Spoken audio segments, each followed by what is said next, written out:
Anita, perdón, Anita. Sí, ¿cómo te sientes? Bueno, pues por ahí iba a comenzar. Ah, Em, perfecto. Mi ánimo Interrumpo. está al 100, con una gran voluntad de mandarle señales a mi cuerpo para que me obedezca, como suele suceder, porque el órgano más poderoso de un ser humano, pues es su cerebro, su mente. Entonces yo Ujú. estoy dando órdenes muy poderosas para que, como digo yo en mis clases, y ustedes me lo han oído muchas veces, no te esperes a sentirte bien para hacer algo bueno. Mejor haz algo bueno para sentirte bien. Mm, Y esa es la razón por la cual, a pesar de las restricciones que me pusieron mis tres médicos, de hecho ahorita qué va- estaba chateando con uno de ellos, que me dijo, pobre de ti si te pasas lo permitido, Juan Bosco, no abuses de tus fuerzas. Eso me lo dijo el infectólogo ahorita y me mandó, lo vi en mi celular y me mandó unas instrucciones sobre el medicamento que debo estar tomando, el ritmo, la posología, etcétera. La operación salió muy bien, fue un éxito, pero de cualquier manera tengo un daño renal. Entonces ese daño Sí, renal hay que medicarlo, hay que tratarlo. Eh, la sonda se va a remover hasta el lunes para no provocar una hemorragia. Entonces vamos a decir que si comparo mi capacidad normal de trabajo con la que ahorita tengo, pues me daría yo un 40% de capacidad. Y claro. por esa razón, mi cardiólogo, mi urólogo y mi infectólogo, que son los tres genios que hicieron el milagro de operarme de una manera verdaderamente sorprendente, sensacional, con la paroscopía. No tuve ninguna Ah, herida exterior, todo fue con una ah, maquinita de de esos chunches que ya inventaron ahora. sí, sí, Parece increíble. la camarita. Entonces, sí. Y bueno, estoy bajo una supervisión médica muy continua, muy severa, pues muy adecuada, ¿no? Entonces, O sea que no te idea- abrieron el riñón, ¿perdón? no te abrieron el riñón, no te lo abrieron el riñón. No. Lo que Qué hicieron fue bien. extraer vía laparoscópica el tejido sobrante de la próstata para que Ah, el ok, pipí pueda fluir con normalidad. Pero eso bien, lo voy a ok. saber hasta que cicatrice totalmente de aquí al lunes. Mientras Sí, lo mismo tanto, que van a hacer a mí. mientras Ujú. tanto, cualquier movimiento un poco brusco me ha ocasionado hemorragias. Ligeras, pero Mucho, no dejan de ser molestas. Entonces, Claro. la claro. instrucción de los tres es bajo nivel de esfuerzo, no subas escaleras, mantente lo menos activo que puedas. Si tú Ah, quieres estar con tu grupo un ratito, me concedieron 30 minutos y bueno, pues ya llevo bastante, pero 30 minutos voy a utilizarlos para exponerles algo y tal vez que se haga alguna pregunta sobre el tema. Si expongo durante menos minutos, pues ahora les pediría su comprensión y su apoyo, claro. que ya el viernes pueda estar tal vez al 80 o al 70 cuando menos. Y si sigo todas las indicaciones de los doctores, espero estar al 100, Dios mediante, el lunes. Esa es la Mucho gusto prognosis verte, pero o la es perspectiva. mejor que te cuides. Me da ¿Perdón? mucho gusto ver, me da mucho gusto verte, pero es mejor que te cuides y Sí, que claro. realmente, pues, No, y sí me voy a cuidar. De hecho, ahorita voy a seguir la indicación de no excederme mucho, no extenderme la hora y media. A veces estamos hasta 2 horas. Entonces ahora voy a tener que ser muy parco, pero pues luego dicen por ahí que de lo bueno poco. Así que espero que mi alocución sea de gran calidad y les aporte emoción, conocimientos, determinaciones, decisiones. Y bueno, comenzamos. Eh, no deja de ser sorprendente el origen y el significado del miércoles de ceniza. como está anunciado en el flyer que envié. Es nuestro corto, brevísimo tema de hoy. Este sorprendente origen y significado del miércoles de ceniza y lo que debe hacerse a partir de este día está instaurado en la Iglesia Católica, fíjense, desde el siglo II, desde el siglo II, o sea, en el año ciento y pico, no dan los autores una fecha exacta, pero desde el siglo II, bien iniciado el cristianismo, ya se tenía la práctica del miércoles de ceniza, que consistía en el inicio de la cuaresma. O sea, hoy comienza la cuaresma. Y desgraciadamente, como lo vemos, pues se ha derivado esto en el carnaval, en el baile de la carne, que es exactamente todo lo contrario del espíritu del miércoles de ceniza. Entonces, la fecha cambia anualmente, se puede tomar como cuenta para la celebración de la Semana Santa.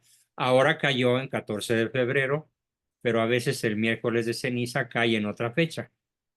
Y en esta ocasión, la Semana Santa, de una vez les doy las fechas, comienza el 24 de marzo y finaliza con el domingo de resurrección.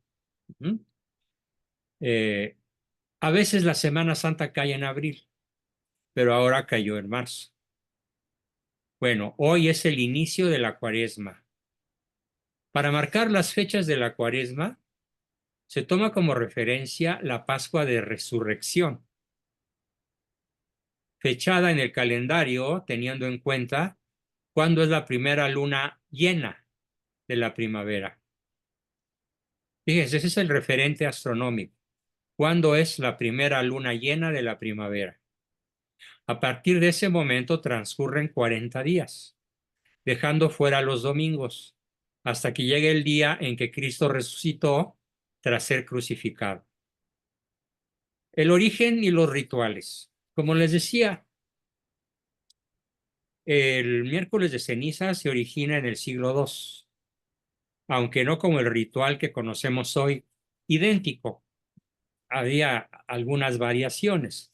Por ejemplo, se utilizaba mucho en esa época, sobre todo en la Baja Edad Media, que los hombres, particularmente los pecadores públicos, se cubrieran de ceniza totalmente el cuerpo, o cuando menos la cabeza, y llevaban una especie de turbante lleno de ceniza, de carbón, y además tenían que hacerlo en público, como un castigo, no castigo, como una penitencia, cuando el sacerdote que los confesaba, o el obispo, o el cardenal, o incluso el papa, los ponía en una situación que se llamaba en entredicho. Y las personas que estaban en entredicho tenían que ponerse el, el recordatorio de la ceniza cubriendo totalmente la cabeza y tiznándose la cara. Y en algunos casos la penitencia se extendía a todo el cuerpo durante los 40 días de la cuaresma. Ya me imagino los pecados que deben haber confesado estos sujetos, ¿no? Para que en aquella época se pidiese por parte de los confesores una penitencia tan severa y tan pública. En aquellos días tan remotos como el siglo II, los cristianos se preparaban para la Pascua. La cuaresma no tomó forma como un periodo más del año litúrgico, sino hasta el concilio de Nicea.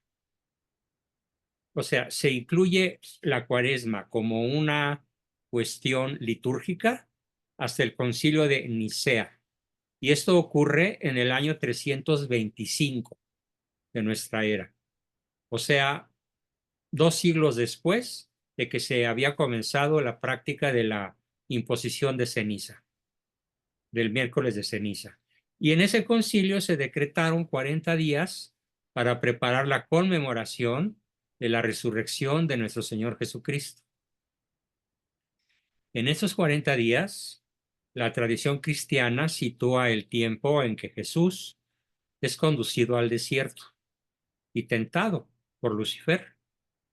Recordemos las tentaciones, sobre todo la más tremenda, ¿no? Si postrado me adorares, todo esto, estos reinos te daré, que es lo que el sionismo asume como propio, porque ellos sí aceptan la oferta de Satanás. El sionista y el masón sí aceptaron la propuesta de Lucifer. Si postrado me adorares, todos los reinos de la tierra serán tuyos. Y por eso se puede decir hoy que si acaso 2 o 3 pequeños países se escapan del poder de Sion y de la masonería el día de hoy. Pero ya sabemos que Cristo rechazó de una manera muy vigorosa la tentación y entonces nos aconsejan 3 cosas. 3 cosas que a su vez yo les voy a aconsejar. ¿De dónde vienen estos consejos? Tan viejos como el Concilio de Nicea. Año 326, 325. 1. Ayuno. 2. Reflexión. 3. Abstinencia. La abstinencia obviamente se refiere a relaciones sexuales y se refiere a la abstinencia de la ingesta de carne.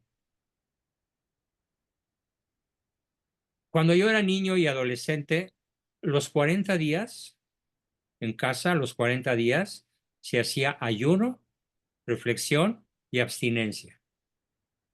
Después vino una reglamentación muy suavecita, allá por la época de Pío, un poquito después de Pío XII.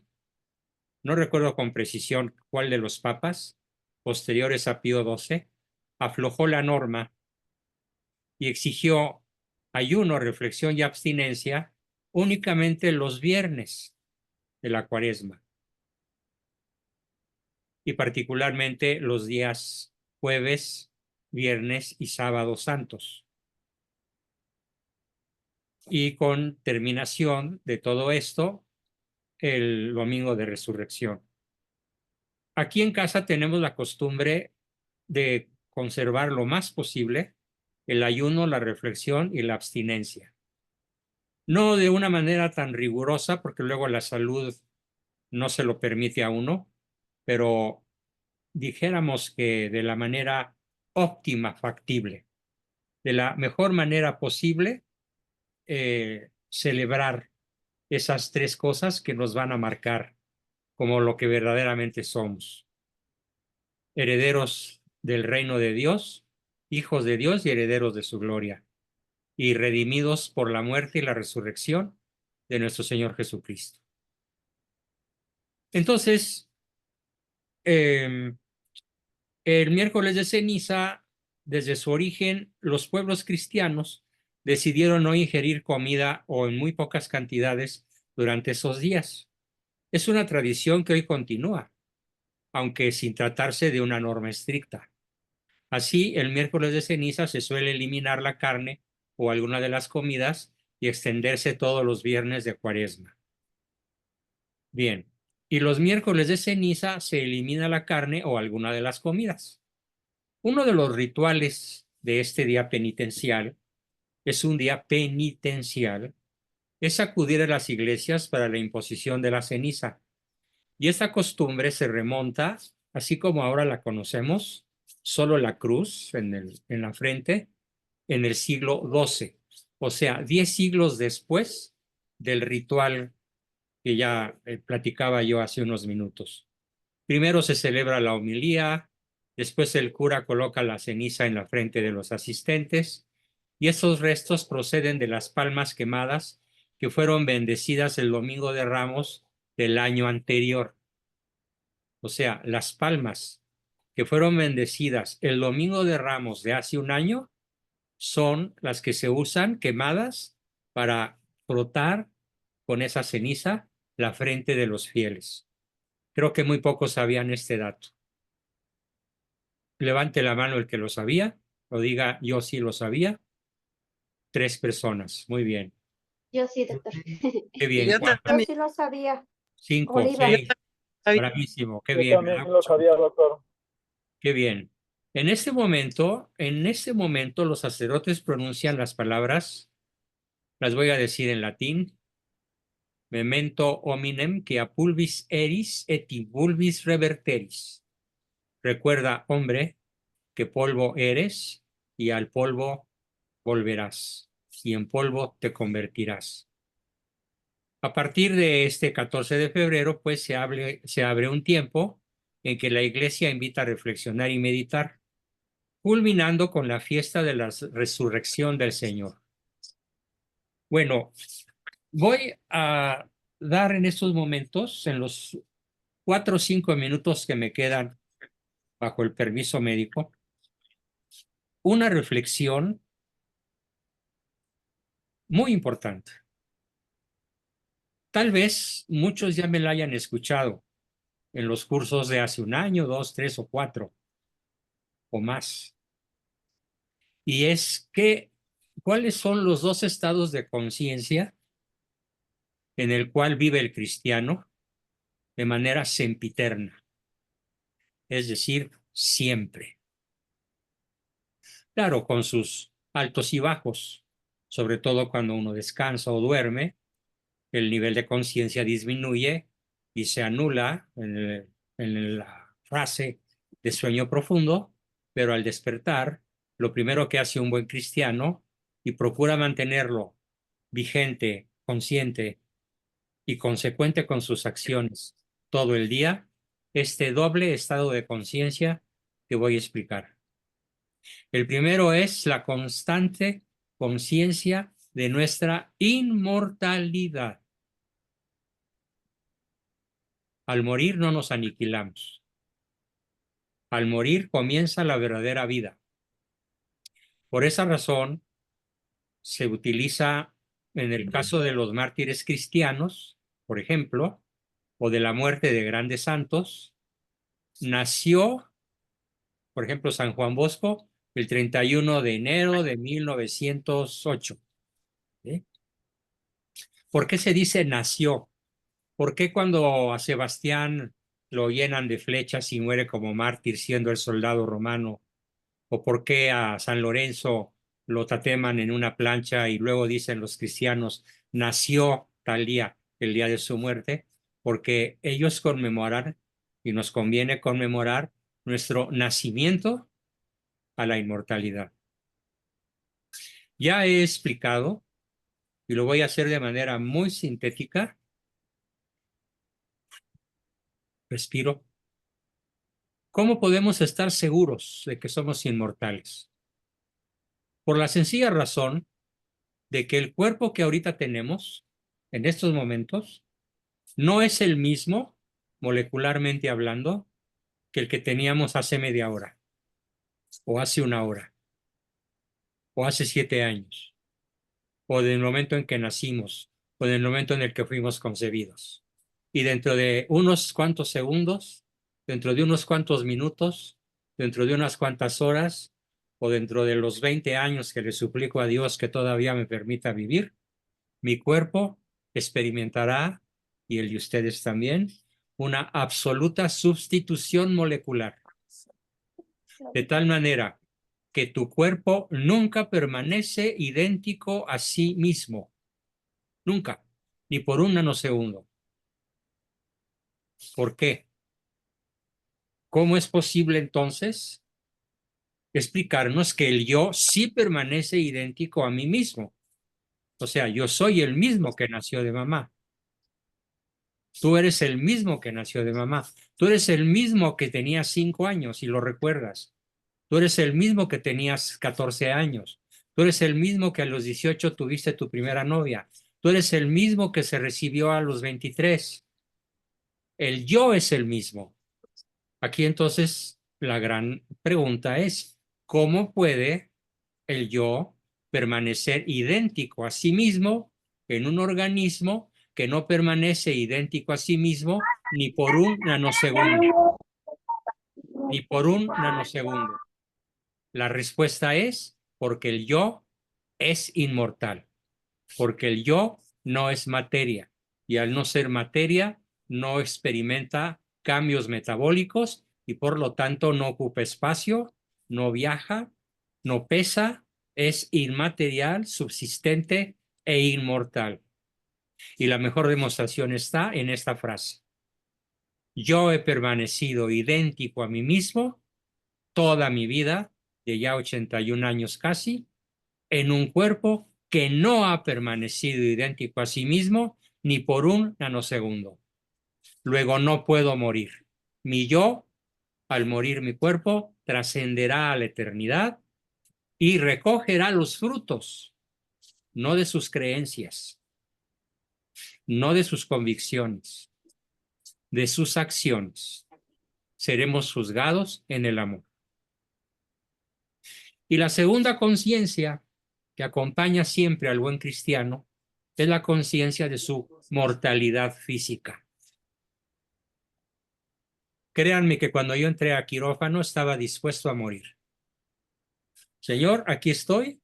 Si quieres tomar mi vida, tú sabrás por qué. Cientos de personas, familiares, amigos, alumnos, conocidos, público en general, me esperan allá afuera. Muchísimos miles. No importa, tú me quieres llevar, soy tuyo, llévame.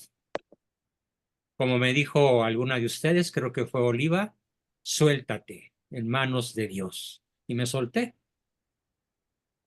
Y bueno, ¿cuál fue mi sorpresa cuando después de una anestesia no del todo total, no me podía mover, estaba totalmente inmovilizado, trataba de mover las piernas, era imposible, trataba de mover las manos, era imposible, no sentí la operación y poco a poco fui recuperando la movilidad hasta que vi la cara sonriente de los 3 especialistas que me intervinieron y me dijeron, estás vivo, Juan Bosco, dale gracias a Dios.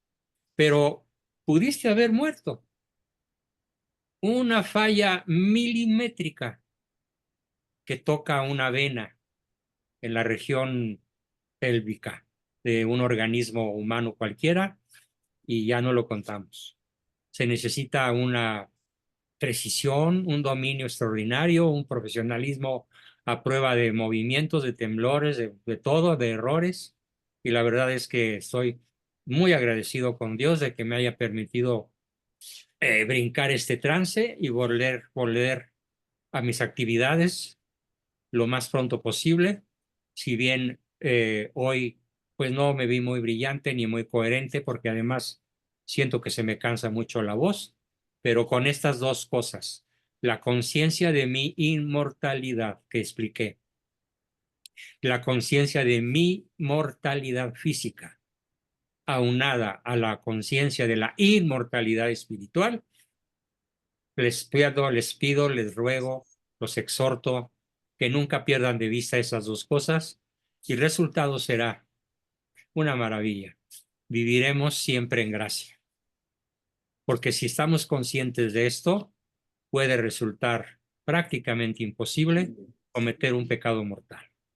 Bien, hasta aquí fue mi exposición de 20 minutos menos que la de siempre, pero bueno, espero que contar con su comprensión y bueno, abro el espacio para algún par de preguntas o 3 que me quieran hacer.